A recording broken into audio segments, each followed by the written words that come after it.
This leads me. I think when people are deconstructing, part of that means that they're going through this awakening or realization that perhaps I have been taught by a singular type of voice, a white Christian straight man in the United States.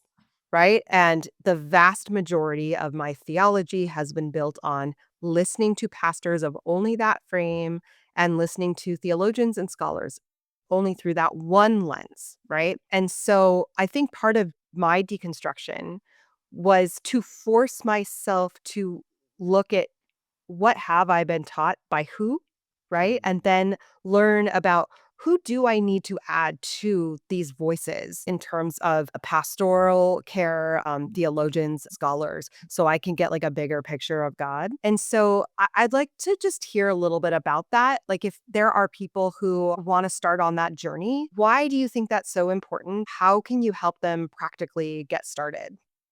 Yeah, yeah. So I had to do this for myself, right? So much of my teaching really comes from my own journey of coming to the West at 18 as an immigrant from India. So much of this really comes from my own journey of going from being an immigrant from the Global South Church to the American church, seeing how justice isn't talked about, but still feeling this calling from a young age to do the work of justice because of my Christian faith, which is where so much of the theological wrestlings that have gone into the book come from, just that journey.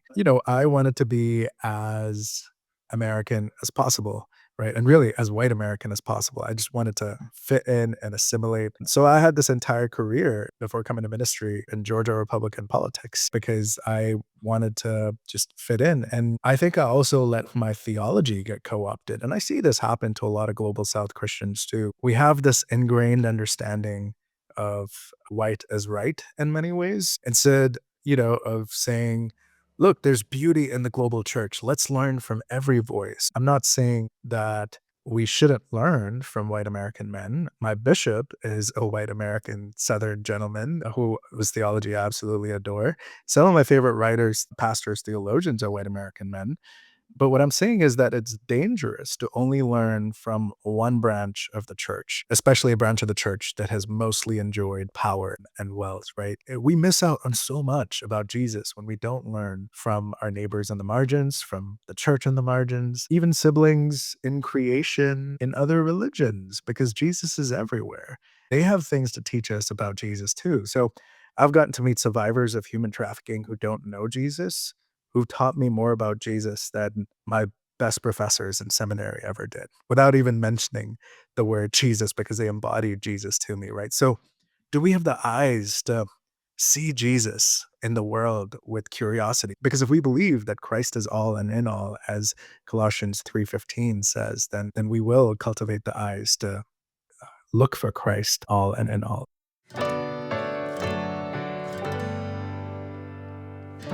Hi, friends. Welcome to the Sacred Slope. I'm Alexis Rice. And before we begin, I want you to know this. Today's episode will challenge you and expand your picture of Jesus. There's a line you're going to hear later from our guest today, Reverend Joash Thomas, that stopped me in my tracks. It's dangerous to only learn from one branch of the church. And that one sentence, it captures exactly why this conversation matters. I want to start with a little bit of the heart behind this podcast for those of you who are new. Welcome. And if you've been here for a while, thank you so much for continuing to listen and to watch. It means so much. I've been a Christian my whole life. I've attended and have been a member of so many different denominations in several cities across the United States and in churches all around the world. I've been lucky enough to learn other languages, to travel to more than 30 countries, and I know what it feels like to be an immigrant. I call the United States home, but the more I travel, the more I listen, and the more I learn about God's people and God's creation, the more I see Earth as my home, the global church as my family, and every culture as another window into the heart of God. Deconstruction for me, it has been painful at times. It's been lonely, disorienting, very unsettling, but it has also been freeing. It's been healing and clarifying and incredibly healthy. My faith today is stronger than ever. And I've learned that God is not afraid of our doubts. He can handle them, He can handle our fears and our wondering and our wrestling.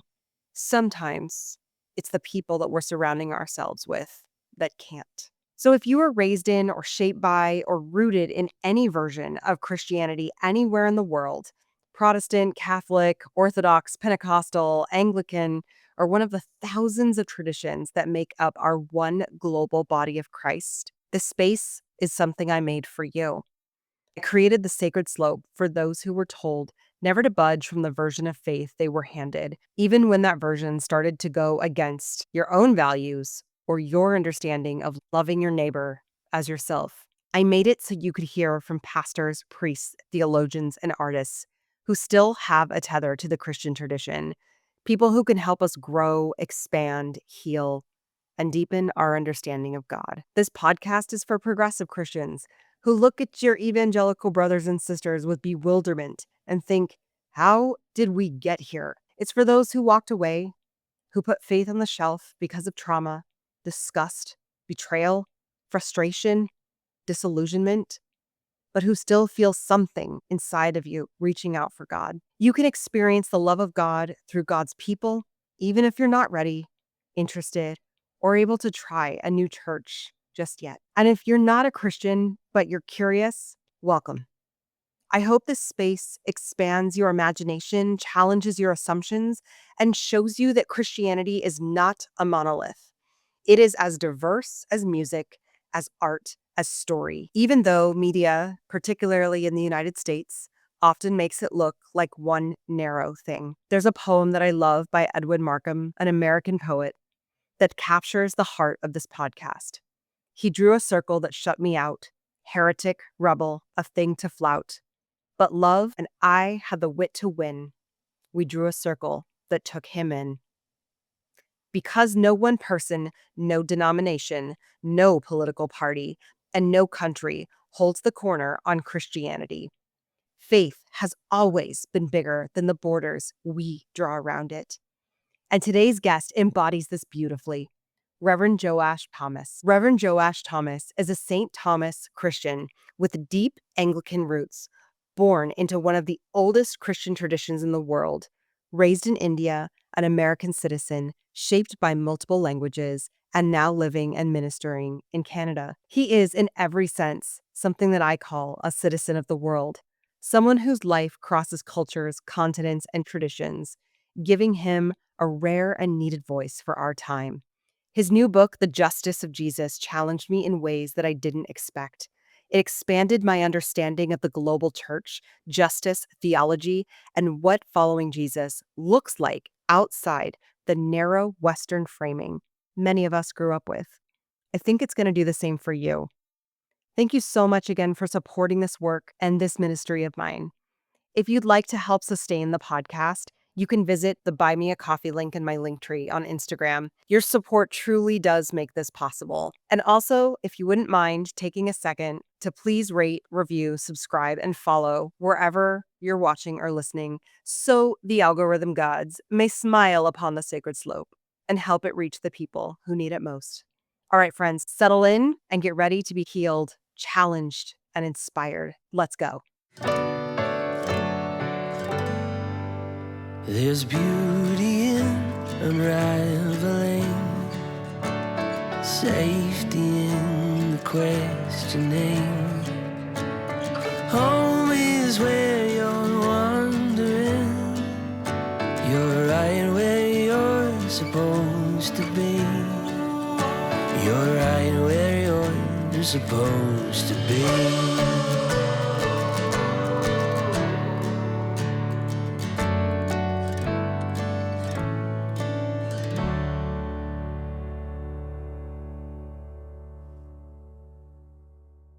Welcome back to the Sacred Slope, friends.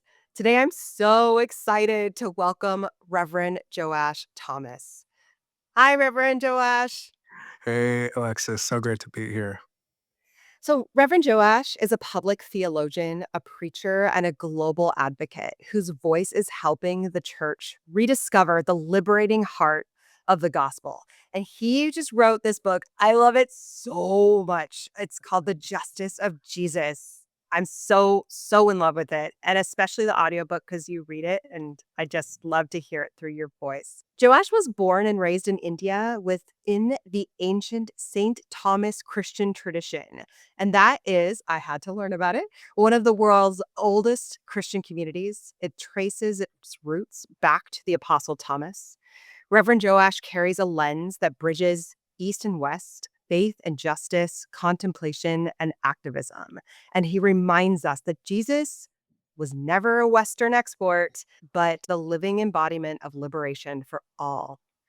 Reverend Joash holds two master's degrees from Dallas Theological Seminary in Christian leadership and in Christian studies, and a master's in political management from George Washington University.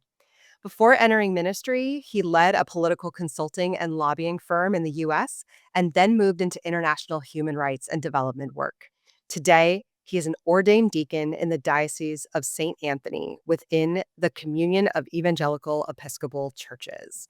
He lives in Hamilton, Ontario, in a vibrant multi-ethnic community that continues to shape his theology of belonging. Drawing from his St. Thomas Christian roots and a decolonized, justice-centered understanding of Scripture, Reverend Joash helps audiences reimagine a faith that unites rather than divides, a faith that stands with neighbors on the margins.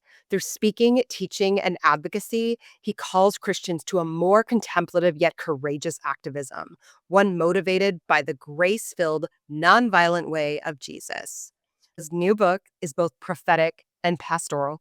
It's exposing how colonization reshaped Western theology, and it invites us to recover the gospel's radical compassion and joy. And he's also got a wonderful online ministry, and that is how I found you. So thank you and welcome to the Sacred Slope. Thanks, Alexis. So great to be here. And thanks for having me on the podcast, despite probably being tired of hearing my voice on the audiobook. I'm not tired at all. It actually is soothing while I'm in the car, so I love it.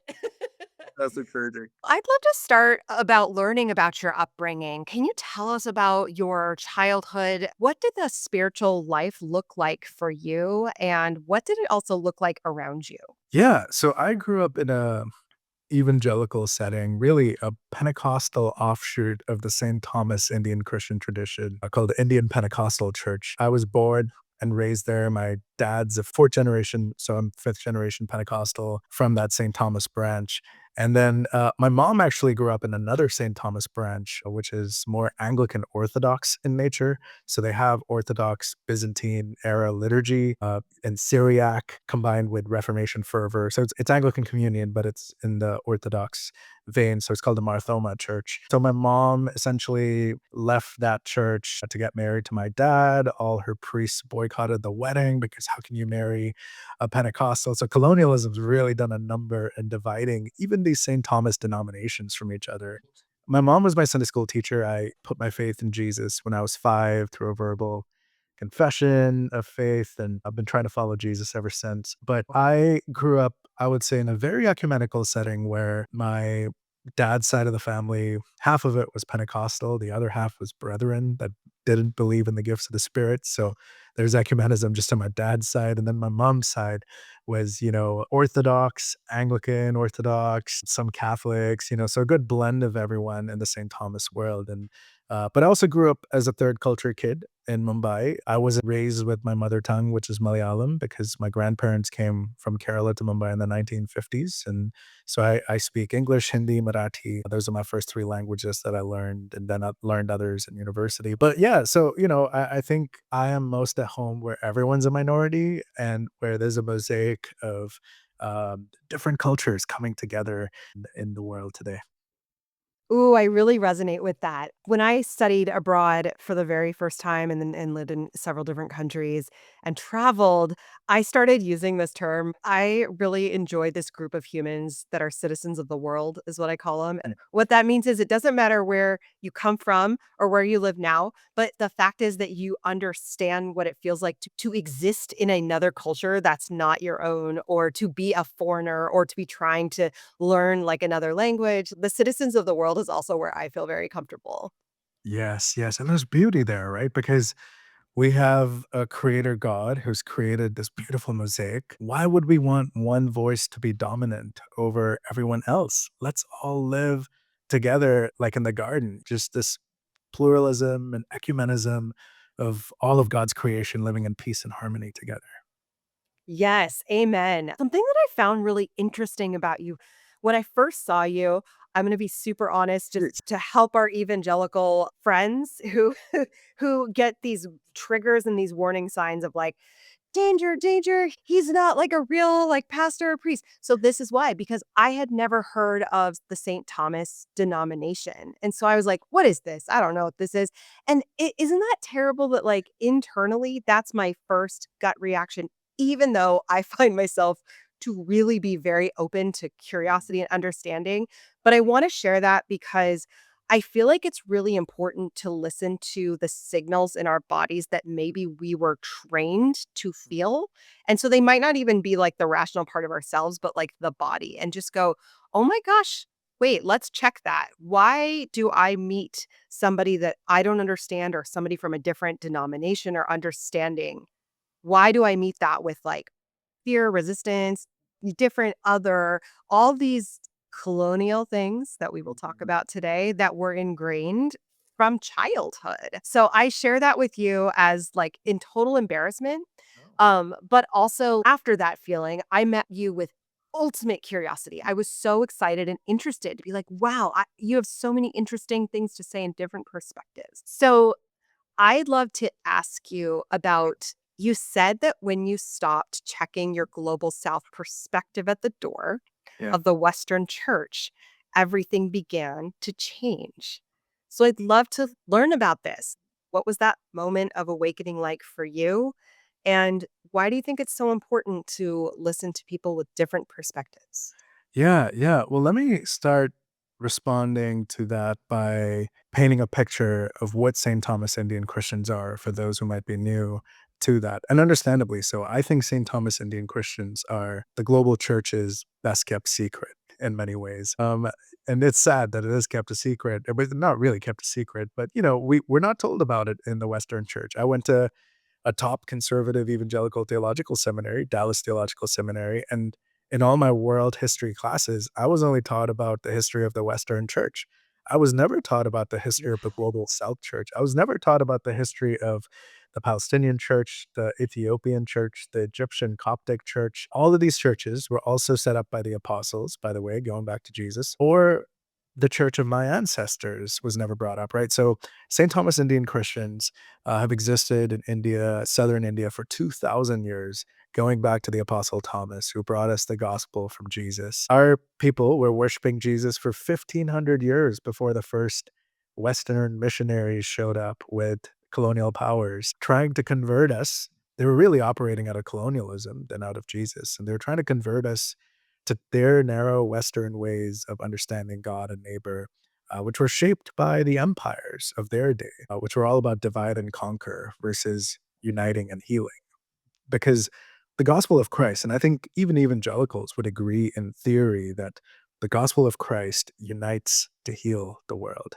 But we don't know what that looks like because we've lost our connection with ancient Christians who lived this way in the early church, in the Celtic church in the West, which I'm also exploring in my PhD, along with, St. Thomas Indian Christians in the East. They had unique non-dualistic, Jesus-centered, neighbor-oriented ways of loving God and neighbor that have been lost because empires showed up all over the world, not just Western, and corrupted the beauty of that original Christian faith. And that's what I'm trying to draw our attention back to. So a lot of my work with the Global South Church theology, bringing the Global South theology to the Western Church, is not just present Global South theology, which is still closer to the margins because of this historical event called colonialism, but also ancient Global South Church history like that of my ancestors. And, I actually get to sit on Lausanne. Any evangelical would know Lausanne. So Lausanne has this Justice and Freedom Network that I'm a part of. I went to their conference in Sri Lanka earlier this year. I sit on their global theology committee that basically does the work of bringing global theology from the global south to the Western church to help us retrieve justice. So I'm quite engaged in relationships and in all these ways to make sure that Western Christians understand that there are more than one ways to follow Jesus based on the wisdom of the global church and especially the ancient global south church. Gosh, that's so helpful. I am blown away that you got a master's degree in the US and that you were not able to study Christianity around the whole world. That's like Yeah. what that's really important, right? Yeah, two master's degree from that seminary and no mention, not a single mention of St. Thomas Indian Christianity. Gosh, that's so crazy. Okay, here's where this leads me. I think when people are deconstructing, part of that means that they're going through this awakening or realization that perhaps I have been taught by a singular type of voice, a white Christian straight man in the United States. Right. And the vast majority of my theology has been built on listening to pastors of only that frame and listening to theologians and scholars only through that one lens, right? And so I think part of my deconstruction was to force myself to look at what have I been taught by who, right? Mhm. And then learn about who do I need to add to these voices in terms of pastoral care, about theologians, about scholars, so I can get like a bigger picture of God. And so I'd like to just hear a little bit about that. Like, if there are people who want to start on that journey, why do you think that's so important? How can you help them practically get started? Yeah, yeah. So I had to do this for myself, right? So much of my teaching really comes from my own journey of coming to the West at 18 as an immigrant from India. So much of this really comes from my own journey of going from being an immigrant from the global South church to the American church, seeing how justice isn't talked about, but still feeling this calling from a young age to do the work of justice because of my Christian faith, which is where so much of the theological wrestlings that have gone into the book come from, just that journey. I wanted to be as American as possible, right? And really as white American as possible. I just wanted to fit in and assimilate. So I had this entire career before coming to ministry in Georgia Republican politics because I wanted to just fit in. And I think I also let my theology get co opted. And I see this happen to a lot of global South Christians too. We have this ingrained understanding of white as right in many ways, instead, of saying, look, there's beauty in the global church. Let's learn from every voice. And again, like I'm not saying that we shouldn't learn from white American men. My bishop is a white American Southern gentleman whose theology I absolutely adore. Some of my favorite writers, pastors, theologians are white American men. But what I'm saying is that it's dangerous to only learn from one branch of the church, especially a branch of the church that has mostly enjoyed power and wealth, right? We miss out on so much about Jesus when we don't learn from our neighbors on the margins, from the church on the margins, even siblings in creation, in other religions, because Jesus is everywhere. They have things to teach us about Jesus too. So I've gotten to meet survivors of human trafficking who don't know Jesus, who've taught me more about Jesus than my best professors in seminary ever did, without even mentioning the word Jesus because they embodied Jesus to me, right? So, do we have the eyes to see Jesus in the world with curiosity? Do we because if we believe that Christ is all and in all, as Colossians 3:15 says, then we will cultivate the eyes to look for Christ all and in all. I'd love to unpack a little bit about, you mentioned your work with people who are survivors of sex trafficking and that you've seen Jesus in them. I can sense that people probably listening are like, "Ooh, what have you learned? Can you tell us a little bit about that?" Yeah, yeah. I came into the work of international human rights after being completely disillusioned by the US political world. So the year was 2017. There was a really big election before that you may have not heard of. I have no idea what you're talking about. It was quite eye-opening to a lot of Christians in Yeah. America, right? And it was to me too. And it just in many ways put me in this. So I went back to working in international human rights. I really ended up finding a lot of hope in that work for myself, for the world, and I found this hope through local churches that were prioritizing justice, many of whose stories I share in this book. But I also found it through just the witness of Christians in the margins and, like you said, survivors of trafficking around the world, right? So I think we have this colonialistic posture in the work of justice. Many of us, well-intentioned Christians, have this posture in missions or justice work that we're taking Jesus with us to the margins.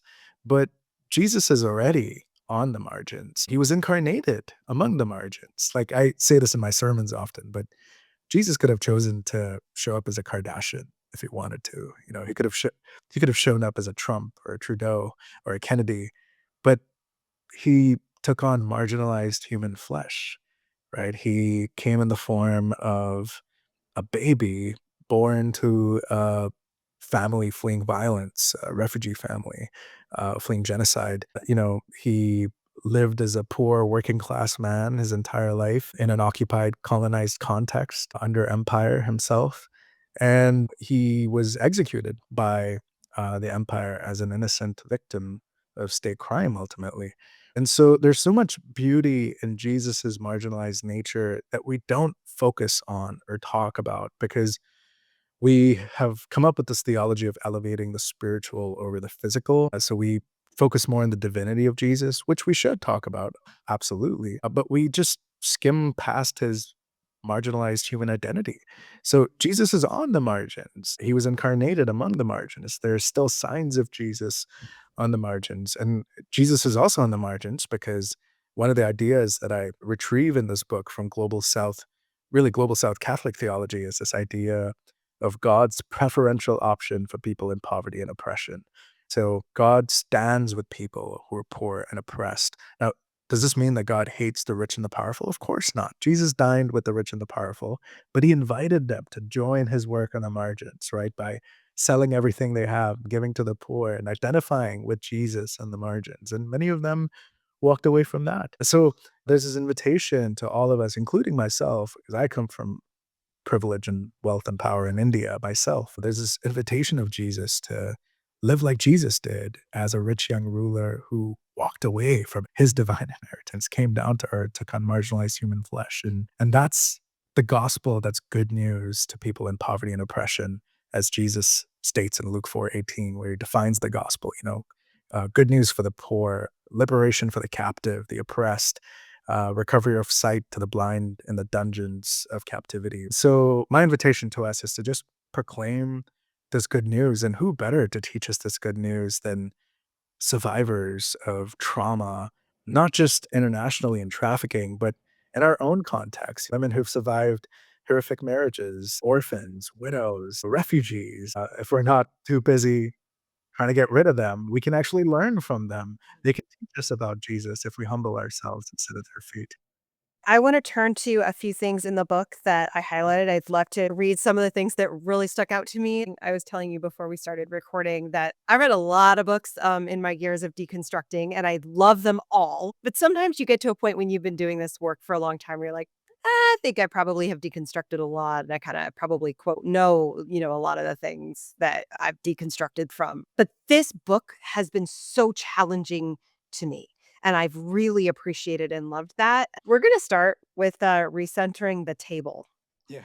So, this is Decolonizing Our Theology. My friend Joanna Harris made the following comment during the course of our recent conversation. I feel like progressive evangelicals form their own church communities only to rinse and repeat strategies and tactics they learned from their previous conservative fundamentalist churches. Joanna hosts the podcast Bodies Behind the Bus, which features spiritual abuse survivors. The podcast is named after the now infamous words of Pastor Mark Driscoll. There is a pile of dead bodies behind the Mars Hill bus, and by God's grace, it'll be a mountain by the time we're done. You either get on the bus or you get run over by the bus. Those are the two options. The bus ain't going to stop.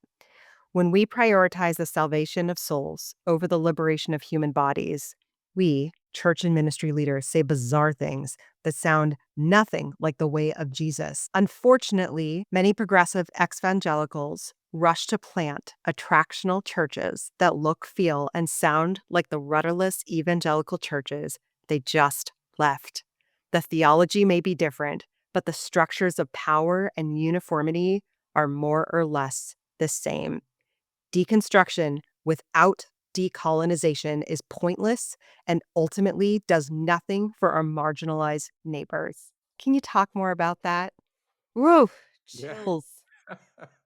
No, thanks for reading that. That was meaningful for me as well, hearing those reflections at that point in time that, yeah, are still true today. I would say that, specifically going to the idea that you brought up of recentering the table. So for the first 1,500 years of church history, the table was the centerpiece of a Sunday morning worship experience, the Sunday morning liturgical experience. The pulpit was actually on the side because scripture was important, but it was liturgically throughout the worship service, and the preacher would just have 10 minutes for a homily or 15 minutes for a homily at the most, to share their reflections on a passage of scripture. But the center of the Sunday morning worship experience was the table, and the church also had this theology of Jesus is actually physically present at the table, at the altar. When we receive the body and blood of Christ, it's the body and blood of Christ. Scientifically, we can't explain how that happened. It's mystical, it's mysterious, it's been passed down to us. That's where faith comes in. But this is the body and blood of Christ, and the table is the center of the Sunday morning worship experience. Then you had the Protestant Reformation happen, where over time the table starts getting moved to the side, a little bit, and the pulpit, which is on the side, starts getting moved to the middle slowly, slowly. By the time you get to the 17th, 18th century, it's actually now the pulpit that's the center of a Sunday morning worship experience. Everything is designed around the teaching sermon moment, which is 45 minutes, right? Um, and you do an altar call at the end in a lot of evangelical traditions, but there's no real altar because the table's been moved, the altar has been moved, right? And so you're calling people to experience Jesus, but to put their faith in him. And it's all about conversion and not transformation, which is what happens at the table when you go every week and you come up to the altar and say, I need Jesus for this week. And I'm not going to get that from a human preacher and his human wisdom. I'm going to get that from the body and blood of Christ, which is at the table here. And I'm going to get that from experiencing Jesus and his real physical presence at this table, even if I can't see it or understand it. Something's happening here. And this is what my ancestors also believed. They were very sacramental, very table centered until the more Western evangelical influences started coming in. But you still have the Orthodox and Catholic traditions and Marthoma traditions that have persisted in the St. Thomas Church. So what I think has happened, unfortunately, is with decentering the what I call infallible, inerrant presence of Jesus at the table and recentering and centering the fallible, errant presence of the preacher at the pulpit, what we have done is we push Jesus to the side, literally, physically, and have put a human teacher in the center. And we've built our entire faith on these human teachers and their integrity. But human beings ultimately disappoint, right? Whether it's through scandal or otherwise. I say this as a church leader myself and a preacher myself who preaches all over the world. I wasn't meant to carry that weight of being Jesus on my shoulders. I'm trying my best in a human, fallible way, but I'm never going to get everything right. And it's bizarre if a faith is built around me at the center than Jesus at the center. So my invitation for one of the ways for the church to decolonize, and not just deconstruct, is to move the preacher aside and have the preacher there for sure. Preaching is important. I'm not saying it's not, but have the church centered more around the table and the Eucharistic table, and receiving Jesus, experiencing the presence of Jesus at the table every Sunday. And I have to think that things will change drastically when that happens, because if you've ever been to a Catholic or Orthodox or Anglican church, you'll see that it's the Eucharist that's the center of a Sunday morning. Can you explain the word Eucharist for people who have never heard of the word? Thank you. So, Eucharist it comes from the Greek word Thanksgiving, and it basically is the communion meal. It's the meal that Jesus gave thanks for before he fed it to his disciples the night before he was betrayed. So this is an ancient tradition in the church that's been passed down by Jesus himself. And Jesus commanded the church through the disciples, saying, eat this body, drink this blood every time you meet in remembrance of me. And so many of our churches, unfortunately, in the evangelical world, only do this once a month or once every 3 months, when Jesus said, every time you meet, eat this, drink this, right? And again, Jesus was saying that, knowing that we would decenter Jesus and recenter these human teachers who are fallible. But what would it look like for us to go back to that ancient wisdom of Jesus and the early church, and really recentering the table? And I mentioned Anglican, or or Episcopal, Orthodox, Catholic traditions. If you go to a service or a mass in any of these traditions and just sit in the back and observe, you'll see that the whole Sunday morning is designed around that table moment, and everyone waits until the last person has received the body and blood of Christ at the altar from the priest, right? Like, you wait, and it's inefficient. I have Pentecostal friends who've started having their churches do this every week, and people complain, it's like, this isn't business efficiency. And it's like, no, this is supposed to be different. You're supposed to wait for the least important person, the most marginalized, disabled person in your church. We're supposed to wait on them because they're just as important as the wealthy person in our church is. And there's beauty in that. That's been lost when we've moved the table aside and ultimately just pushed it to once a month, which a lot of progressive evangelical churches also do, right? So I think that's one of the things that should be retrieved from global church history and the global South church, that even the evangelical church in the global South, in my experience, takes the Eucharist, the communion, every Sunday morning, and they take it more seriously and more reverence than what I've seen in the Western church.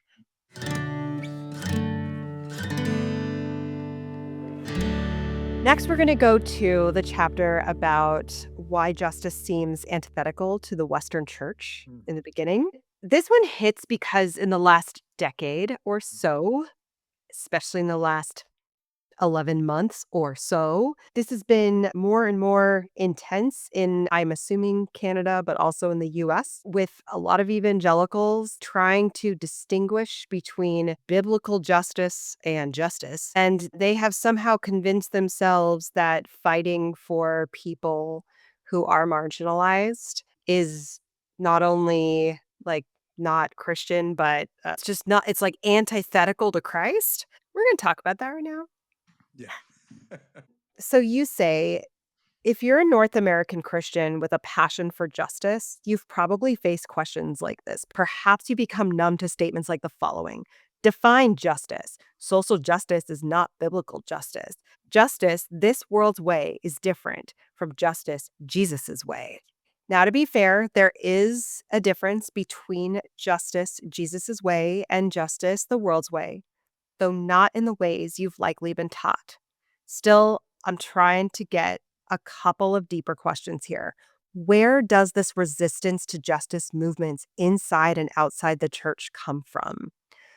Like so many others, it took me a long time to realize a deeper truth. Justice is not the natural disposition of the contemporary Western church. Ouch. That's a um That's a pretty damning thing to say, right? And I don't say that lightly. I say that as someone who has worked with North American churches, US and Canada, over the last 10 years, inviting them into the work of justice, and have frequently run into resistance from well-meaning evangelical church leaders who say things like, what's the point of rescuing these kids from sex trafficking if their souls go to hell? Aren't they dead in the water anyway? Right? And if you don't believe me, if you have a friend who works in the anti-trafficking space, just ask them if they've encountered this among church leaders in North America. I guarantee you, anyone who's worked locally or globally in this has run into something like this at some point, and if not regularly, like I do, and the team I work with does. So, what do we do with that? And so for me, that opened up all these questions of, wait a second, where is this resistance coming from? Because I've been a Christian all my life. I grew up in the evangelical church in the global South, and I was taught there that justice is an important part of proclaiming the gospel. Now, of course, in the evangelical world, you're still subtly and it may be explicitly told that the spiritual is more important than the physical, and that you're doing justice so that people ultimately, have their souls saved. And I critique some of those things too when I say, let's look at the life of Jesus in the Bible to actually determine the way of Jesus. In the Gospels, right after Jesus says in Luke 4:18, the Spirit of the Lord's upon me to preach good news to the poor, set the captive free. What does he do? He goes and he does these things for the rest of Luke and the other Gospels. He feeds hungry people with no expectations that they attend Bible study first. He, he basically heals sick people with no expectations that they first put their faith in Jesus. He liberates people physically and spiritually. And this is why he was killed, right? He was upsetting the social order of things of empire, which is why he was ultimately murdered as an innocent man by the Roman Empire, being too disruptive, upsetting the status quo by meeting these physical needs. Can't have that. This is why the early church was persecuted in Acts and beyond as well. So there's this history in the global church that justice has been the natural disposition to the church. And it's a little different when you come to the Western church because of this thing called colonization that the Western church participated in. Now, I'm going to pause there and say, I know that words like colonization, decolonization can be buzzwords for a lot of Christians in the West. Yes, and we are going to get into that. We're going to go very deep into decolonization. The reason why I say in the book that justice is not the natural disposition of the Western church is because colonialism wasn't just bad for the global South, it was also bad for the Western church because it shaped us through our participation to resist justice in our context here in North America too today. Um, so so this has an impact. And I've learned this doing the work of justice through a pastoral lens. Justice isn't just bad for the oppressed, it's also bad for the oppressor and those on their side because it shapes them too. It forms them too to be acting and living in ways that look nothing like Jesus. So this is why I say what I said with I don't think it's the natural disposition of the Western church for historical reasons. And I think it was Scott McKnight who did a review of my book and said, ouch, like at that very sentence, he was like, wow, like I've never actually considered that. And I don't know how I feel about that. And I really appreciated that honest reflection because so many of us look at William Wilberforce and, the good that the Western church has done. And we have done good in the area of justice. I give plenty of examples of that throughout the book. Um, and at the same time, we forget that that good was done after centuries of bad that was perpetuated across the world. You mentioned decolonization, and what I feel like is really helpful right now is that in the second episode of The Sacred Slope, I have a couple friends who grew up in South Orange County as I did, who became pastors and who are very, very committed to justice work. And they talked about decolonization a little bit. And it was the first time I had even heard the word decolonization. And you're right, the word feels loaded. And so let's take the time to unpack it because, oh my gosh, after I started learning about decolonization and learning from your book, I was like, oh, you're right. This is actually really important, especially for people who are interested, whether they're Christian or not, but are interested in justice and progressive values. I do think decolonization is a really important step in this whole process. I agree with you. I'd love to read a little bit about Yeah. what do you mean by decolonization? And then if we can talk about that. Okay. Decolonization is a word that gets thrown around a lot these days. It's an aspirational value for many outside the church, such as the international development community I often rub shoulders with in my work. When I speak about decolonization to Christian audiences internationally, I've noticed a trend. On a scale of most comfortable to least comfortable, for the most part, European Christian audiences I've spoken to are most comfortable with that word. American audiences seem to be the least comfortable with it. Canadian audiences seem to be somewhere in between. The work of decolonization will always be a threat to the beneficiaries of colonization, especially those who have not wrestled much with how they have benefited from colonization. Can you talk to us about decolonization? Yeah, yeah. And I also go on to say later on that I am both a child of colonization and a beneficiary of colonization at the same time, right? These categories aren't neat categories in the world we live in anymore. Sure, my ancestors were colonized, and I live the effects of that today. My country does. Example of that, the clearest way to explain it would be in the year 1700, India was 25% of the world's GDP. After the Brits left in 1947, 1% of the world's GDP. So clearly, something happened there. Undeniably, there was an extraction of wealth, resources, human beings for the slave trade across the world, which is why you have Indian diaspora in places like Fiji and the Caribbean. And so, and this was just the story of one country that the Western colonial powers were in, right? So much of the global South, almost every country in the global South was colonized at one point. There was an extraction of wealth and resources from the east to the west. Colonization also happened here on Turtle Island, North America, by the way, with our indigenous neighbors being colonized. In fact, in Canada, there's been a lot of talk about residential schools where kids were indoctrinated with Western Christian culture and taken away from their families, kidnapped from their families to be indoctrinated so that the culture would be wiped out of these indigenous communities through residential schools where kids were tortured and things like that. In Canada, it was quite the ecumenical project. The vast majority of residential schools in Canada were run by the Catholic Church, the Presbyterian Church, Anglican Church.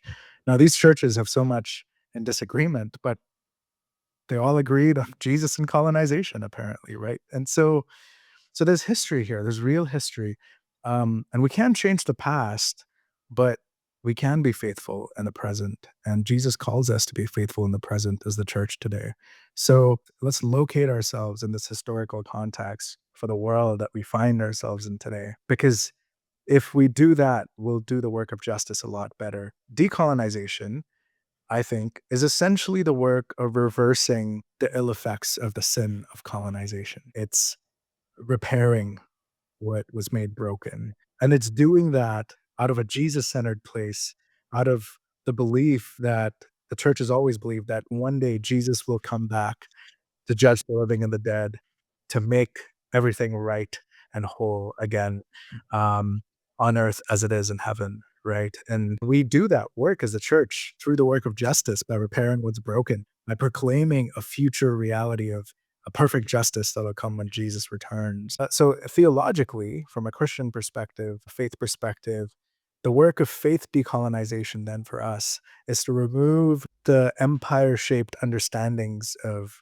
creator God and neighbor that we have inherited, that we have learned from people who taught us about Jesus, people who were okay with owning slaves and people being colonized, and came up with a theology to justify that by saying Jesus cares more about the salvation of your souls than the freedom and well-being of your human bodies. So of course, let's throw the bodies behind the bus because we've got some souls to save, right? That is not the Jesus that you see in the Bible. So I think that's the invitation to us to recognize the history of the world that we find ourselves in today and to join God in the renewal of all things, including through the retrieval of what was lost before empire showed up through colonialism.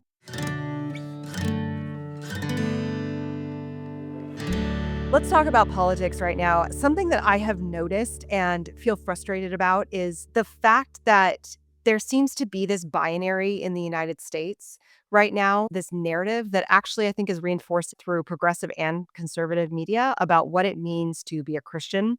On the conservative side, Fox News only really lifts up one type of Christian, right? That Christian that wants to take off rainbow sidewalks and put in 10 commandments in all schools, who wants to restrict abortion access for all, who wants to take away SNAP benefits to prove a point. This is the one Christianity lens that we are shown in media, that this is what it means to be a Christian. On the progressive side in media, however, my controversial hot take is that in order to be a good progressive, it is important that we embrace all identities, which we do, unless you happen to be part of a dominant identity. And then it is very difficult to embrace who you are in that identity, because then you're not taking steps to acknowledge the identities of others. Where this falls into the faith part is that if you happen to be a Christian and you're on the progressive side, it is just not really spoken about much at all. right? So therefore, I think this binary has led a lot of people who maybe were in church spaces to go, well, if these are my two choices, ah, like, I don't really know what to do. And I do think this is a huge reason there's a massive faith crisis in the US and in Canada, is because people just don't feel like they know where to identify anymore. So I'm just curious about your insights in politics and your hope for the future, because whatever anybody's doing right now, I think the vast majority of people can agree that this doesn't feel like good and we feel pretty broken. Yeah, yeah, that's a good question. But I'm a burned out, retired political consultant who, was disillusioned and found hope in the local church and a local church that prioritized justice. And I've been on this journey of becoming a church leader. And that said, I still know people in the political world who are being faithful to the justice of Jesus and in office or involved in the political world. What I can say is the vast majority of those folks are not very successful politicians because I actually am convinced that empire and the justice of Jesus don't go hand in hand. Now, of course, yeah, I'm not saying that you can't be faithful working within the machinations of empire to serve your marginalized neighbors. You can, but at a certain point, you would have to compromise something to stay there in that world, and to stay in power.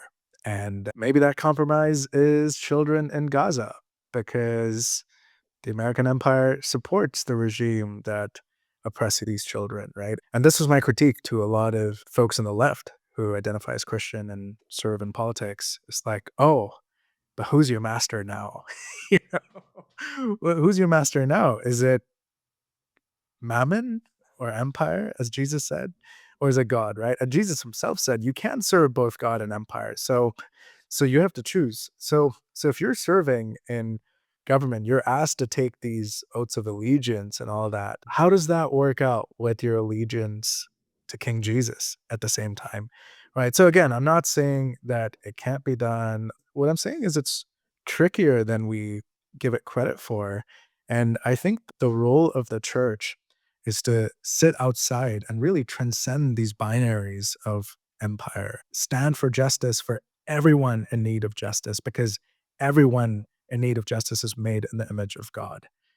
And that's what we're faithful to, right? And so, like I say in the book, I've heard Global South church leaders doing the work of justice saying to me, today it's the right wing religious nationalists, Hindu or Muslim nationalists who are in control of our government.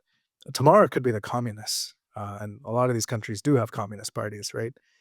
But regardless of who's in power, our ultimate allegiance is to Jesus and our marginalized neighbors and all our marginalized neighbors, regardless of what side of the political binary they fall on, regardless of what political party champions them and doesn't champion them. We stand with them because that is the prophetic task of the church, to speak truth to power, regardless of who's in power. So I think it's important for Christians to embody that posture, even in civic involvement in the political world, and to do the best we can, but also recognize that at a certain point, we will be asked, where is your allegiance? Is your allegiance to the American flag or to the flag of your country and its constitution, which could always change? Or is it to the unchanging, merciful, just side of Jesus and God, right? And love for our marginalized neighbors. And I think that's what we're called to prioritize as the church. And so in the book, my advice to Christians is to be politically agnostic,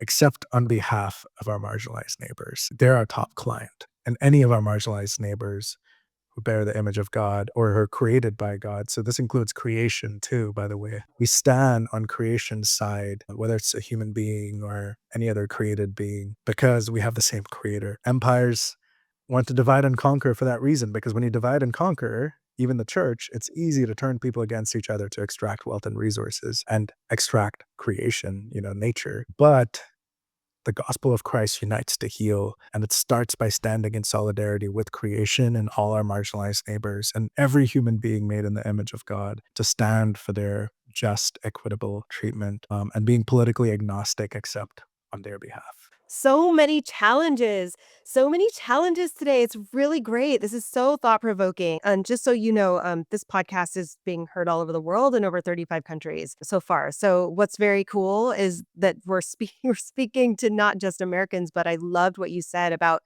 hey, like, let's take a step back and say, whatever your political situation is in your country, Yeah. as Christians, it is our allegiance Yeah. to the marginalized, right? I'll also say this, Alexis, as you know, I have a whole chapter in the book on advocacy. And it was a lot of fun writing this chapter because I got to go into the political theology uh, of, working both in the American empire and in the church now and doing the work of public theology. So I actually give churches practical tips on here's how you can build relationships with whoever is in power on behalf of your marginalized neighbors to do advocacy with them. And I really enjoyed writing that chapter. So my hope is that chapter blesses the church too. Let's talk about your social media presence and why that's important. I love your social media presence. You've been giving great sermons and great messages of hope. Where can people find your work? Thanks, Alexis. So I'm most active on Instagram.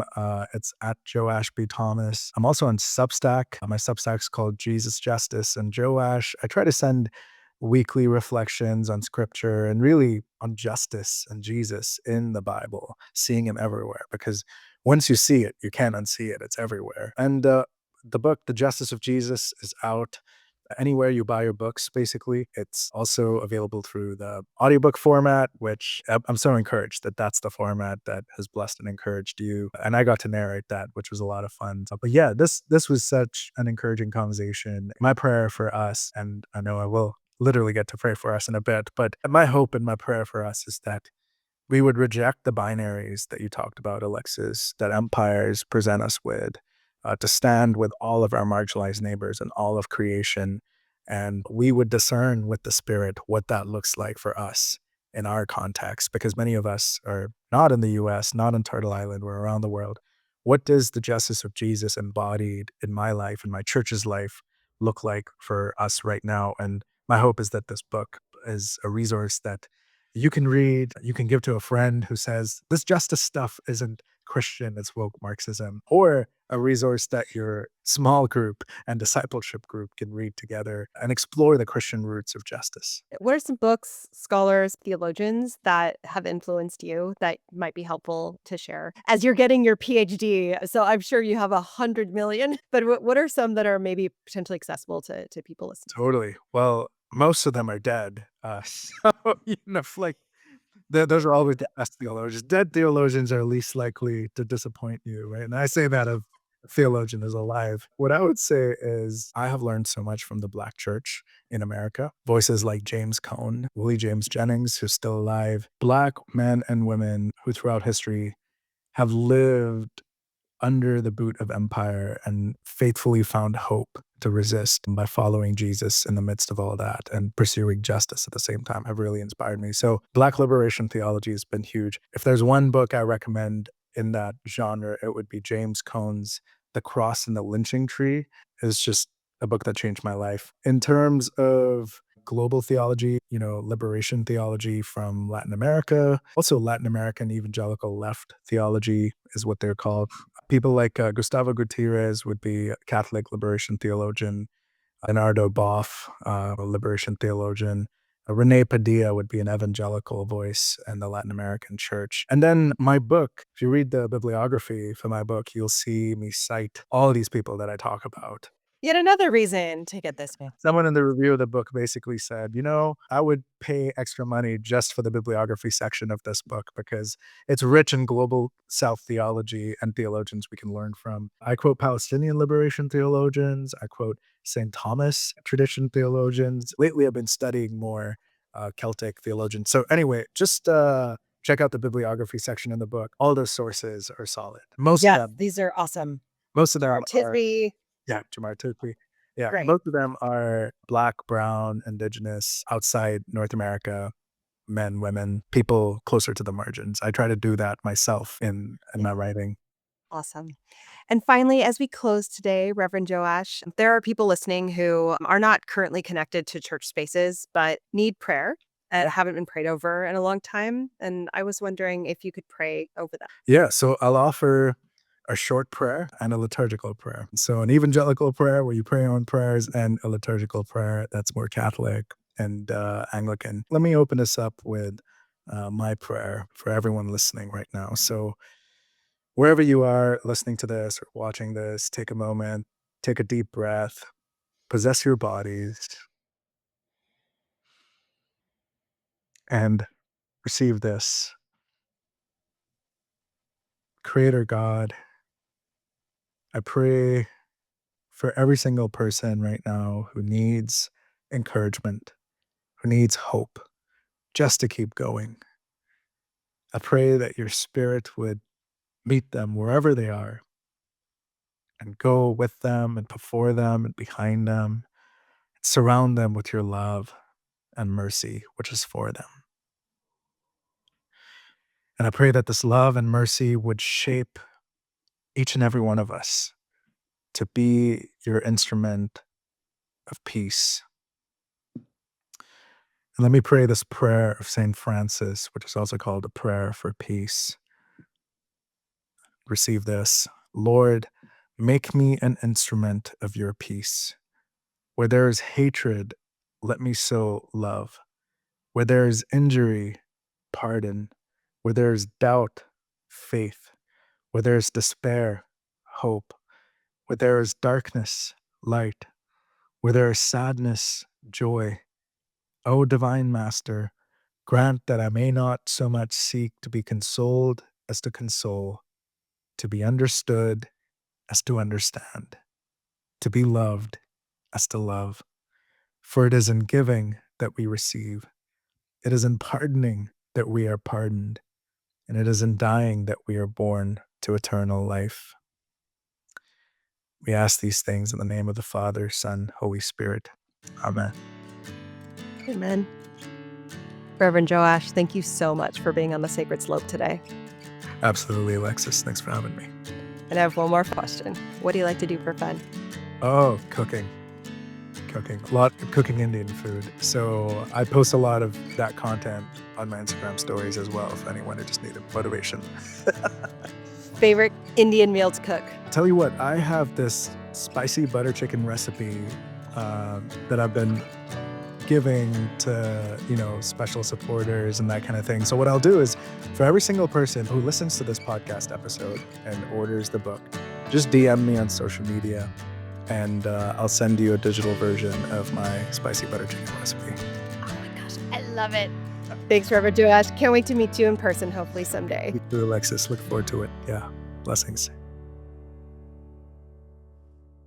Thank you for being with us today on the Sacred Slope. If you'd like to nominate a pastor, priest, or reverend, send me an email at alexis@thesacredslope.com. Music was by Brett Rutledge, Eddie Irvin, and Sean Spence. I'm Alexis Rice. May the fruit of the Spirit guide you this week. Go in peace, friends. There's beauty in unraveling, safety in the questioning. Home is where you're wandering. You're right where you're supposed to be. You're right where you're supposed to be.